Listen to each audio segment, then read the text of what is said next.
تو اس کا مطلب ہے کہ حق ایک سچائی ہے، آپ دلیلوں کے ذریعے اس کو واضح کر سکتے ہیں اور اس کو آپ جھٹلا نہیں سکتے۔ بالکل صحیح۔ جب حقوق کی بات ہوتی ہے اور ہم حق کی بات کر رہے ہیں اور اس کی جمع ظاہر ہے حقوق ہے، تو اس کا مطلب ہے کسی ایک انڈیویجول کے لیے اللہ نے صرف کوئی ایک حق نہیں رکھا، حقوق ہے، بہت سارے حقوق ہیں۔ اب جب ہم کہتے ہیں کہ یہ میرا حق ہے تو آپ کو وہ حق کس سے لینا ہے؟ کسی اور سے لینا ہے۔ بالکل۔ جو آپ کا حق ادا کر رہا ہے وہ اصل میں فرض ادا کر رہا ہے۔ تو زندگی حقوق اور فرائض کے ملنے سے بنتی ہے، جیسے کہ ہر چیز کا خدا نے اپوزٹ پیدا کیا ہوا ہے، رات کا دن ہے، مرد کا عورت ہے، اسی طرح حقوق کا جو اپوزٹ ہے وہ فرائض ہے۔ حق ملتا ہی تب ہے جب کوئی دوسرا اپنا فرض پورا کر رہا ہوتا ہے۔ بالکل۔ تو جب ہر انسان اپنے اپنے فرائض پورا کرتا چلا جائے گا تو میں سمجھتی ہوں کہ کسی کو حق مانگنے کی ضرورت پیش نہیں آئے گی۔ بالکل۔ تو ذمہ داری کس بات پر ہے کہ آپ اپنا فرض ادا کریں، پہلے فرض ادا کریں، اس کے بعد اپنے حق کی بات کریں۔ جی اور نارملی جو آج کل ہماری سوسائٹی میں ہے، پہلے وہ کہتے ہیں کہ ہمارا حق دیں، جی بالکل، تو اس کے بعد ہم اپنے فرائض کی طرف جائیں گے۔ مگر یہ ہو نہیں سکتا۔ بالکل۔ حق لینے کا نام ہی ہے کہ کوئی اپنا فرض ادا کر رہا، بالکل۔ تو کسی نے فرض ادا کیا تو دوسرے کا حق ادا ہو گیا۔ اب آپ کی ذمہ داری بن جاتی ہے، اب آپ اس کا حق ادا کریں۔ بالکل، آپ نے بڑی خوبصورت بات فرمائی ہے۔ اچھا، ہمارے مذہب اسلام میں بہت زیادہ فوکس کیا گیا ہے کچھ چیزوں پہ، جیسے والدین کے حقوق ہو گئے، انسانوں کے، رشتہ داروں کے، ایون نیبرز کے بھی، آپ کے پڑوسیوں کے بھی آپ کے اوپر حقوق ہیں، بچوں کے، ملازموں کے۔ تو اس کے بارے میں کچھ آپ روشنی اس پہ تھوڑی سی ڈالیں۔ جی ضرور، انشاءاللہ۔ چند ایک موٹے موٹے جو حقوق ہیں اور بہت ضروری ہیں، جن کے بغیر معاشرہ نہیں چل سکتا، ان کے بارے میں ہم بات کر لیتے ہیں۔ جب آپ کسی کے حقوق کو ادا کرتے ہیں تو کبھی یہ بات نہ بھولیے کہ حقوق اور فرائض کا تعین کوئی انسان خود سے نہیں کر سکتا۔ جیسے میں کہتا ہوں کہ جی میرے تو یہ حقوق بنتے ہیں، اگر وہ بنتے بھی ہیں تو آپ کو جسٹیفائی کرنا ہے۔ ان جھگڑوں سے بچانے کے لیے مالک کائنات نے جب انسان کو پیدا کیا تو کچھ رشتے ناتے بھی ہیں، ہمارے بہت سارے رشتے ہیں ہمارے ارد گرد۔ ان رشتوں سے جو ہمارے تعلق بنتے ہیں ان کو بیوٹیفائی کرنے کے لیے حقوق اور فرائض کا ہونا ضروری ہے، بہت ضروری ہے۔ ٹھیک ہے جی، کیونکہ اس سے پھر چیزوں میں خوبصورتی آ جاتی ہے۔ اور پھر اللہ رب العزت چونکہ متعصب نہیں ہے، انسان متعصب ہے۔ بالکل صحیح۔ ہم میں سے ہر شخص یہ چاہتا ہے کہ مجھے میرے حقوق ملتے رہیں، بالکل، اور میں اپنے فرض نہ پورے کروں۔ جی بالکل، اور اس چکر میں آ کر نا ہم فرائض پورے نہیں کرتے۔ اور بعض ایسے لوگ بھی ہوتے ہیں کہ جو دوسروں کے حقوق کو غصب کرتے ہیں اور اپنا حق لینے کے لیے ہر جائز ناجائز حربے سے گزر جانا چاہتے ہیں۔ تو بات کچھ اس طرح ہے، میرے ذہن میں جو بات آتی ہے آج کے دور کو دیکھتے ہوئے، آج ہر شخص ہے محروم سکون دولت۔ آؤ پھر لوٹ چلے عہد رسالت کی طرف، سر پہ پھر سایہ فگن رحمت یزداں ہوگی، آپ پلٹیں تو صحیح شمع رسالت کی طرف۔ اور جب میں یہ بات کہتی ہوں بالکل صحیح، تو فوراً میرے ذہن میں جس چیز کی طرف دھیان جاتا ہے وہ ہے خطبہ حجۃ الوداع۔ بالکل، ہم آج کے دور میں 1448ویں ہجری سے گزر رہے ہیں جی، تو بہت پہلے خطبہ حجۃ الوداع کا معاملہ پیش آیا، اور آقا محترم صلی اللہ علیہ وآلہ وسلم کے عہد کی طرف میں اسی لیے لوٹ کر جانے کی بات کرتی ہوں کہ آپ نے بڑے خوبصورت انداز میں انسانوں کے جو بیسک حقوق ہیں ان کے چارٹر کے طور پہ خطبہ حجۃ الوداع آج بڑی بڑی یونیورسٹیز میں پڑھایا جا رہا ہے، اگر اس پہ غور کر لیا جائے۔ پہلی بات تو یہی فرما دی کہ اے لوگوں، جس طرح سے آج کا دن، یہ شہر اور یہ مہینہ تمہارے لیے قابل احترام ہے، اسی طرح کسی بھی انسان کی جان، مال، عزت، آبرو تمہارے لیے حرام ہے۔ مطلب آپ نے جیسے کہتے ہیں نا کہ آپ نے بات کی اور پھر آپ نے قلم توڑ دیا، صحیح بات، تو آپ نے اتنی خوبصورت بات بیان کر دی، اس میں کسی بھی انسان کے لیے اس کی جان کا تحفظ ہے، کوئی بلا وجہ کسی کی جان نہیں لے سکتا۔ اور اگر کوئی کسی کی بلا وجہ جان لیتا ہے تو میں نے پہلے آپ سے عرض کیا تھا کہ مالک کائنات نے قرآن پاک میں ان حقوق اور فرائض کو محفوظ کر دیا ہے، تو مالک کائنات نے پھر یہ بات فرما دی تھی نا کہ آپ کسی جان کو بلا وجہ قتل نہیں کر سکتے. ایسا ہی اور پھر یہ تو ایک حق ہے. اب فرض کی بات کو آپ اسی کے ساتھ ریلیٹ کریں, پھر آگے کیا ہوگا اگر آپ نے ایسا کیا. یعنی اللہ جب ہمیں کسی کام کے بارے میں حکم فرماتے ہیں نا جی, تو اس کے جو برے نتائج ہو سکتے ہیں ہمیں اس کے بارے میں بھی بتاتے ہیں. ہمارا دین بڑا خوبصورت دین ہے. ایسا ہی تو پھر فرما دیا کہ النفس بالنفس والعین بالعین, جس کسی نے کسی جان کو مارا ہے تو بدلے میں اس کو بھی مارا ہی جائے گا. اور پھر ایک ایک حصے کی وضاحت کی کہ کسی نے کسی کی آنکھ کو نقصان پہنچایا ہے تو اس کی بھی آنکھ کو نقصان ہوگا, کان کے بدلے کان, بے شک. اور پھر جان یہ کے بدلے جان. جی بالکل. اور پھر یہ بات بھی فرما دی کہ جس نے ایک انسان کو بچایا اس نے پوری انسانیت کو بچایا, اور اگر ایک انسان کو مار دیا تو پوری انسانیت کو مار دیا. ظلم کیا, جی بالکل. بہت بڑی بات ہو جاتی ہے. پھر جب تک کہ ہم نے جان کے حوالے سے بات کی, پھر مال کی بات ہمارے پیارے نبی نے فرمائی تھی. تو مال کا تحفظ بھی اللہ نے حکم دیا ہے کہ اگر کسی کا مال ہے, اس نے محنت سے کمایا ہے, اس کا تحفظ بھی ہونا چاہیے. جی. تحفظ کیا ہوگا کہ اس کے مال کی چوری نہ ہو. اب قرآن ہمیں کیا کہتا ہے, السارق والسارقات فاقطعوا ایدیہما, چور مرد ہے یا عورت ہاتھ کاٹ. کتنا پیارا حکم ہے, تاکہ آپ کو ایک ڈر ہو, ایک خوف ہو کہ جو چیز میری نہیں ہے وہ میری نہیں ہے, میں اسے نہیں لے سکتا. بالکل. آپ اس کو غاصب کہیں یا آپ اس کو بائی ہوک بائی کروک کہیں نہ لینا, آپ نہیں لے سکتے. آپ کے رب کا پیغام کچھ اور ہے, اور اللہ کے ساتھ آپ کی جنگ نہیں ہو سکتی, وہ مالک کائنات ہے. پھر میں نے بات ابھی آپ کے ساتھ کی تھی کہ اس کے بعد عزت و آبرو کی بات کی. بالکل. تو پھر قرآن نے اس کے بدلے میں فوراً ہمیں یہ بات بتا دی کہ الزانیات والزانی فاجلدوا کل واحد منہما مئۃ جلدۃ. زانی مرد ہو یا عورت ہو, یہ عزت و آبرو کی بات کر رہے ہیں نا جی. تو ہر ایک کو 100 کوڑے لگائے جائیں. اب بتائیں, جہاں دین اتنا خوبصورت ہے, خطبہ حجۃ الوداع اس کو سمرائز کر کے ہمیں بتا رہا ہے, تو وہاں سے تو آپ بھاگ ہی نہیں سکتے. بالکل بھاگ ہی نہیں سکتے آپ وہاں سے. سب چیزوں کو کور کیا گیا ہے, سب چیز, کوئی چیز رہ نہیں گئی ہمارے مذہب میں. جی بالکل.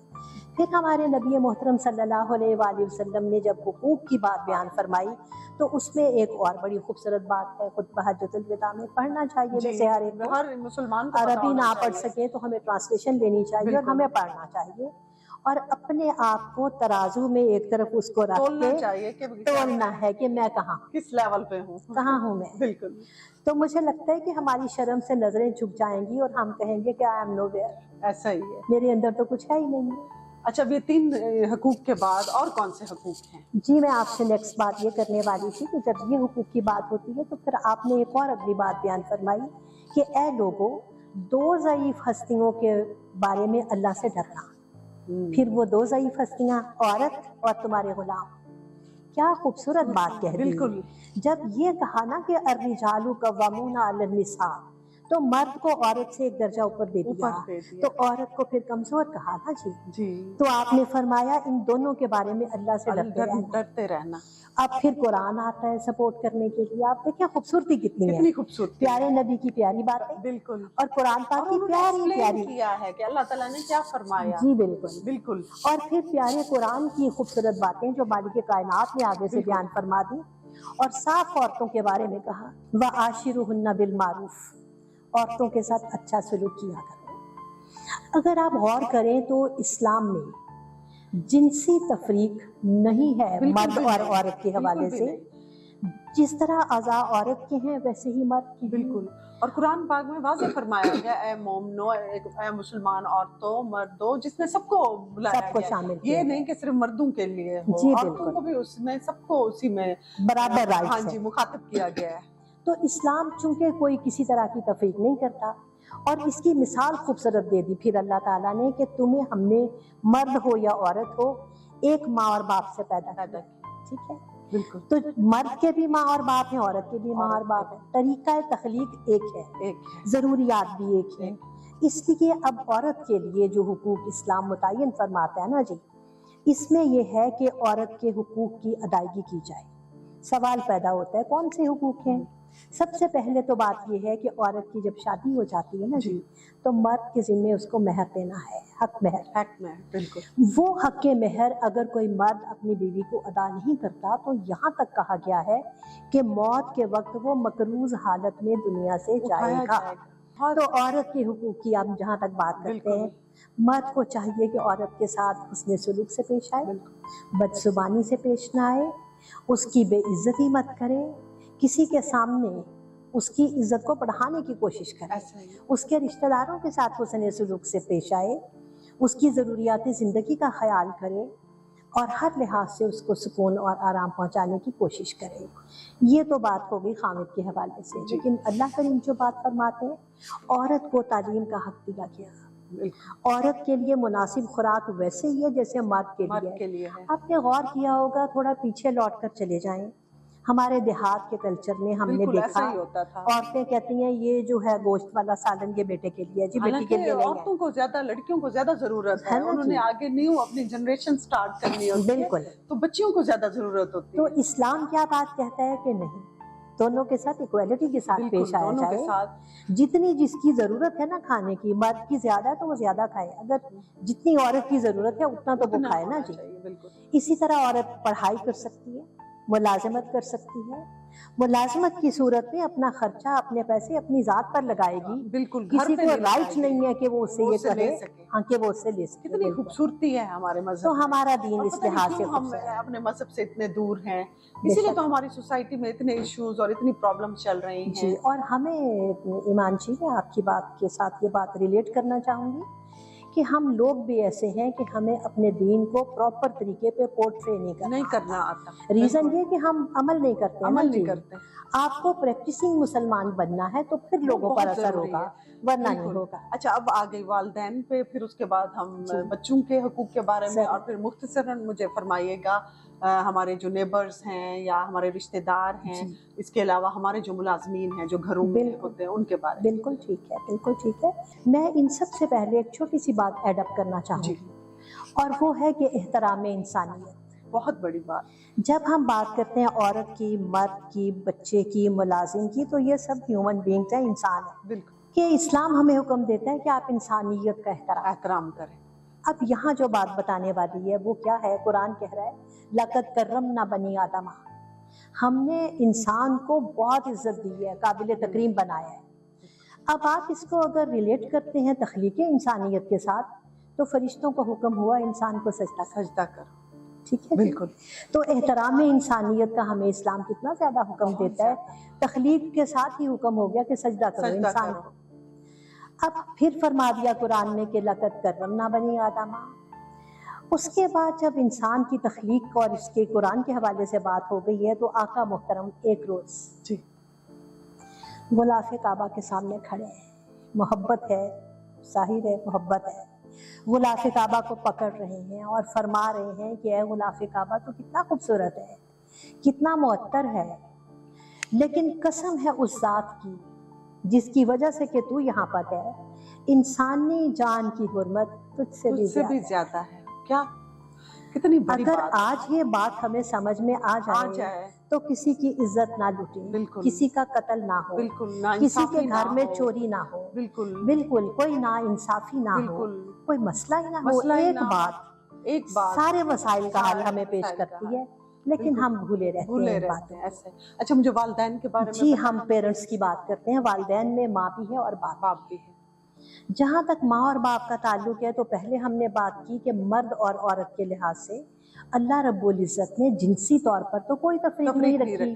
وہ نیچرل ہے کہ بچی بڑی ہوئے گی تو ماں بنے گی، بیٹا بڑا ہوگا تو باپ بن جائے گا، شادی ہو جائے گی تو ماں اور باپ ہو جائیں گے، یعنی کہ زوجین بن جائیں گے۔ تو حقوق زوجین پہ قرآن میں بہت اہمیت پیش کی گئی ہے، یعنی مرد کے لیے بھی اور عورت کے لیے بھی، ماں کے لیے بھی اور باپ کے لیے بھی۔ اگر مختصر بات کرنا چاہوں تو اس سے اندازہ لگا لیجئے کہ ماں کے قدموں تلے جنت ہے، اور حدیث مبارک میں یہ بات فرمائی گئی ہے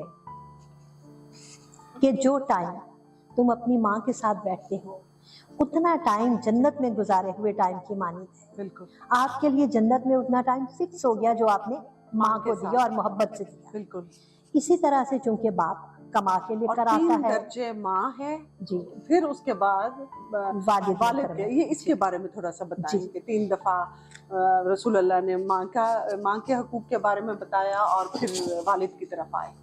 بات کچھ اس طرح ہے کہ ایک ماں کی جتنی بھی قربانیاں ہیں، ہم خود بھی مائیں ہیں نا جی ہم اس بات کو انڈرسٹینڈ کرتے بالکل. ہیں کہ ماں ہونے کے لیے عورت کو سمجھیں کہ اپنی جان پر ہی کھیلنا پڑتا ہے، ایسا ہی ہے تو اس اپنے لیے ماں کا وجود میں حق ایک زیادہ ہے. جی بالکل ایک وجود کو اپنے اندر رکھنا ہے. پھر جی. ماں نے اس کی خوراک کا انتظام کرنا ہے، مطلب بالکل. فرسٹ تو مدر فیڈ ہے نا بچے کے لیے، اس لیے ماں کے حقوق بہت زیادہ ہیں. ابھی پچھلے دنوں میں ہمارا ایک پروگرام ہوا تھا ایمرجنگ لیڈیز آف پاکستان، جی. تو اس میں ماں کے بارے میں بات تھی بولنے کی.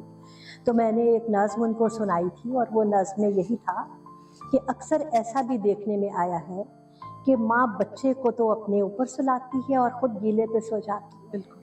ٹھیک ہے جی. اور اگر کسی ماں کا بچہ خدا نخواستہ مر جاتا ہے تو ماں ایک زندہ لاش بن جاتی ہے. ماں کی اتنی بے شمار قربانیاں ہیں کہ یہاں پر کہنے کے لیے مجھے لگتا ہے الفاظ نہیں ملتے، کیونکہ ہم فیل کر رہے ہیں کہ جب ہم مائیں ہیں تو ہم کس طرح اپنی اولادوں کو پالتے ہیں. ماں کا درجہ بہت بڑا ہے، بہت بڑا درجہ ہے بے شک. اسی لیے پھر کہا نا کہ ماں کے قدموں تلے جنت ہے. اچھا آپ مجھے یہ بتائیں کہ ماشاءاللہ والدین کے حقوق بھی ہو گئے، ملازمین کے حقوق ذرا ہم باپ کے بارے میں ایک چھوٹی سی بات بیچ میں ایڈ کر لیں. والد کے بارے میں کہا گیا کہ چونکہ وہ آپ کے لیے کماتا ہے، آپ کی خاطر وہ دھوپ میں نکلتا ہے، گرمی سردی مشقت کر کے لا کے آپ اس لیے کہ میرے بچے پڑھ جائیں، بڑے ہو جائیں، اچھے انسان بن جائیں. تو باپ کے لیے یہ کہا گیا ہے کہ باپ جنت کے دروازوں میں سے ایک دروازہ ہے. اور پھر یہ کہ والد کی دعا اولاد کے حق میں رد نہیں کی جاتی. تو اسلام چونکہ بیلنس کا قائل ہے، مرد کو بھی اپنی جگہ پہ بہت بڑا مرتبہ دیا اور ماں کو بھی.